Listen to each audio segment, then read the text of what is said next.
Welcome to Sino-Warfare with Ralph D. Sawyer.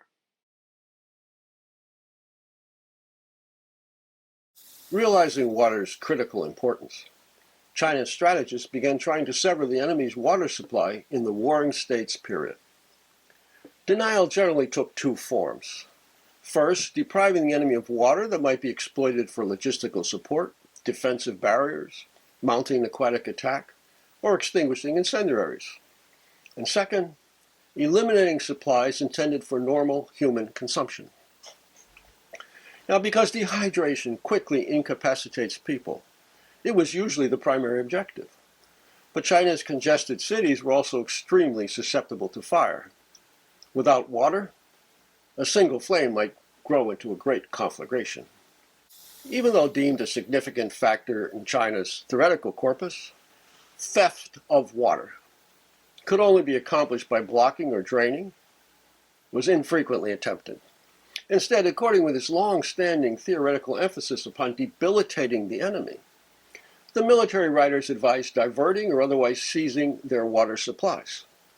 However, while particularly effective in the semi-arid north and northwest, the tactic didn't invariably succeed. Hard-pressed but resolute forces, fortified towns sometimes managed to tenaciously survive through various gruesome means. A much-cited example arose in 228 AD, during the Three Kingdoms period, when Zhuge Liang launched one of his several northern expeditions against the state of Wei in the north. In order to ensure its success, he cautiously plotted an easy but circuitous route of march, rather than have an elite force maneuver through difficult terrain and strike directly at Chang'an, as shown here. Unfortunately, Ma Su, a seemingly talented official who had intrigued Zhuge Liang with his encyclopedic military knowledge, was entrusted with spearheading the advance. Once in the field, Ma not only acted brutally and imperiously, he deployed his troops upon an isolated high ground, rather than along the river, contrary to Zhuge Liang's explicit instructions. He then compounded his error by failing to establish the strong points and construct the palisades needed to control the road and guarantee their access to water below. Wei's commander, Zhang Ge, immediately seized control of all the downward routes, blocking any attempt to draw water from below. After a suitable interview of a few days, his forces attacked, easily overwhelmed the parched troops, and inflicted such a severe defeat that Shu's armies could only retreat in disgrace. While many incidents can be cited in illustration of the effectiveness of denying water to the enemy, without doubt the Tumu incident, which unfolded in 1449 during the Ming dynasty's attempts to repress troublesome Mongolian forces, furnishes the most dramatic example. After gaining power, Zhu Yuanzhang, the Ming's progenitor, futilely sought to conquer the contiguous plateau region and integrated several distinct peoples into the traditional Chinese hierarchy of manifest relationships. The next emperor abandoned external strongpoints to mount deep expeditionary campaigns, even as he relied upon static defenses that were augmented by the forward presence of unreliable Mongolian allies. The five massive efforts mounted under his personal leadership occasionally scored impressive victories.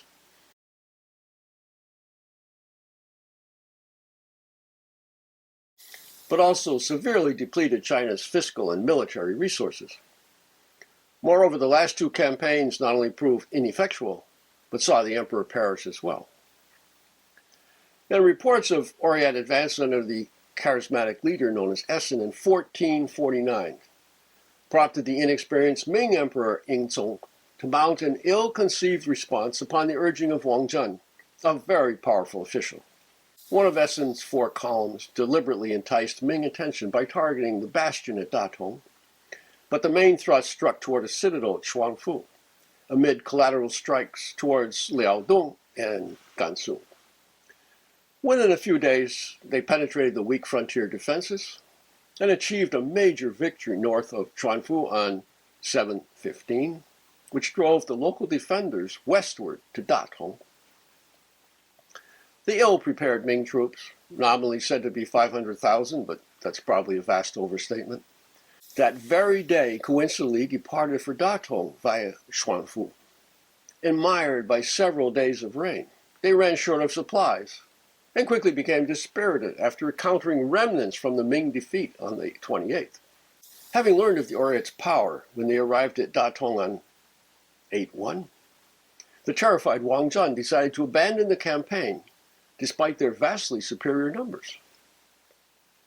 Wang's vacillation not only undermined the army's confidence, it prompted Essen to launch an offensive.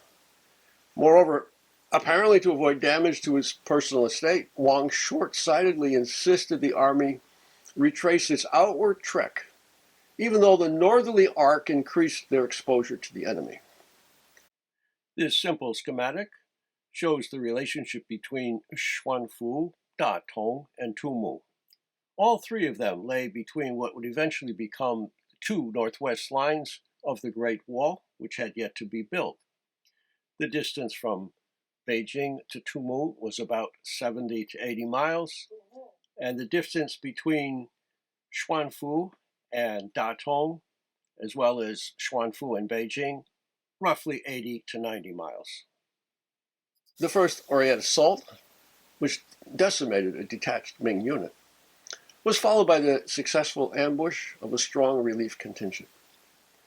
Rather than ensconcing the emperor in a nearby fortified town, Wang stupidly encamped the army on an exposed, waterless height at Tumu, where they were quickly surrounded and became moribund because they lacked the combat spirit and the determination to break out.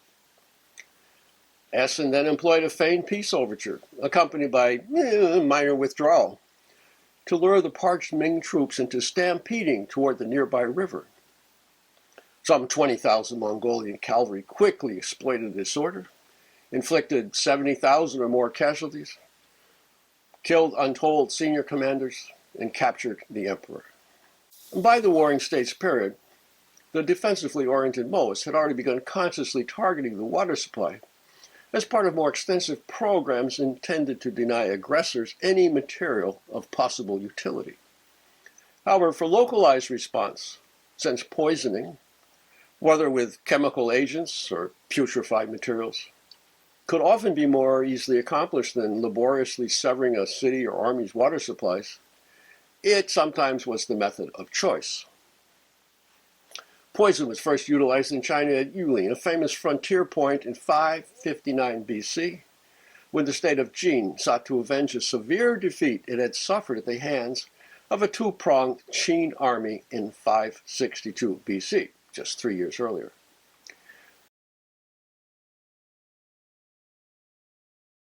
Somehow, Jin managed to coerce some 12 major and minor states into undertaking a punitive campaign in 559. But disaffection plagued the coalition, even as the feudal lords reluctantly crossed the Qing River, and they camped on the bank. According to the historical records, quote, Qin's forces then poisoned the river upstream, killing many of the soldiers. In addition to inflicting numerous casualties and instilling fear among the men, their unexpected action significantly augmented the friction besetting the coalition commanders. Disdaining further action, they simply withdrew, earning the campaign a lasting reputation for having been hesitant and tarrying. Another notable incident unfolded 1,200 years later, when the first Sui emperor dispatched Changsheng with several thousand surrendered Turkish troops to repress Tarta, the troublesome chief of the Western Turks. Well familiar with Turkish customs, Shang proposed that they poison the springs where the Turkish cavalry watered their horses. His plan quickly succeeded in slaying both horses and warriors, and shocked the Turks, who failed to recognize it as a biochemical attack, but instead blamed it on noxious rain. Shang quickly exploited their nighttime withdrawal, mounted a decimating attack, and scored a decisive victory. Numerous other clashes turned upon the use of poison, including Liu Qi's famous defense of Xunchang against the Jurchens in 1140, and, somewhat symmetrically, by the Jurchen during their 108-day siege of Da'an in 1206-1207. But due to its rapid dilution in large and rapidly flowing bodies, Poison was known to be ineffective except in confined sources. However, when it's detected, poison can instill fear and panic, both of which can be exploited. In response to incidents such as these, post-Tang military writings emphasize the need to locate and secure water resources, and they provide instructions for detecting poison, as well as suggest methods for finding and accessing water on difficult terrain. The immensely valuable theoretical military work known as the Hu Chenjing, compiled by Xu Dong, which incorporates important material from the Tai Bai Yin Jing that we've quoted before, contains 4 sections on aquatic warfare. A thoughtful elaboration called Advantages of Water posits 4 main combat possibilities, all defined in terms of the river's flow. They're well worth quoting here. The military methods state, employing water to insist an attack is powerful. For those who excel in employing water, the Tao is 4-fold. The first is called according with. The second is called contrary to. The third, theft. The fourth, severing. Employment, contrary to the water's flow, consists of erecting high dams to obstruct its downward flow until it overflows the interior, and then channeling it to inundate something. This is what is referred to as contrary employment. Theft of water is employed where the enemy is relying upon water, or is about to clandestinely mount an aquatic attack. Investigate the patterns of the terrain, and then secretly excavate sluices in order to draw the water off to some other place, depleting any water resources they would rely upon. This is termed theft. In severing the water's flow, boats filled with faggots and logs, earth and stone can be floated out upstream, and long sluices separately created to drain the water away. Or sacks filled with sand can be placed in the upper flow in order to block the water. When you want the water to move again, you just have to break apart the dike of bags. This is termed severing the water's flow. The Song Dynasty, Wujing Zhongyao, which we've quoted before, then boldly proclaimed the effectiveness of aquatic attacks and offered some important observations. We encountered the first part of the passage in our initial talk on aquatic warfare, but it's important enough to bear repeating again.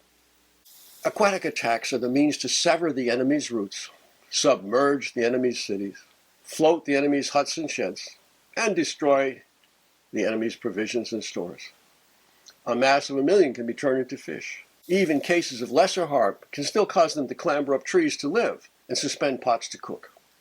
When the source is higher than the city, when the foundation is higher than the branches, it can be blocked and stopped. It can be broken open and flow. It can be channeled to sever roads and be banked to inundate cities. Poison can be poured into the upper reaches to flow down, or temporary dams broken open when the enemy is half crossed. Their Tao is not the same. You must first establish the water level to ascertain relative height, then you can begin to employ them, whether in the form of assaults or denial.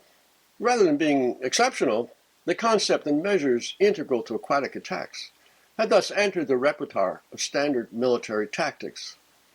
The only question then became whether they merited the extensive effort that could be required and might bog the army down, exposing it to raids and strikes, or the fundamental objective of defeating the enemy could be more easily and effectively accomplished with forces in maneuver. As always, thank you for watching.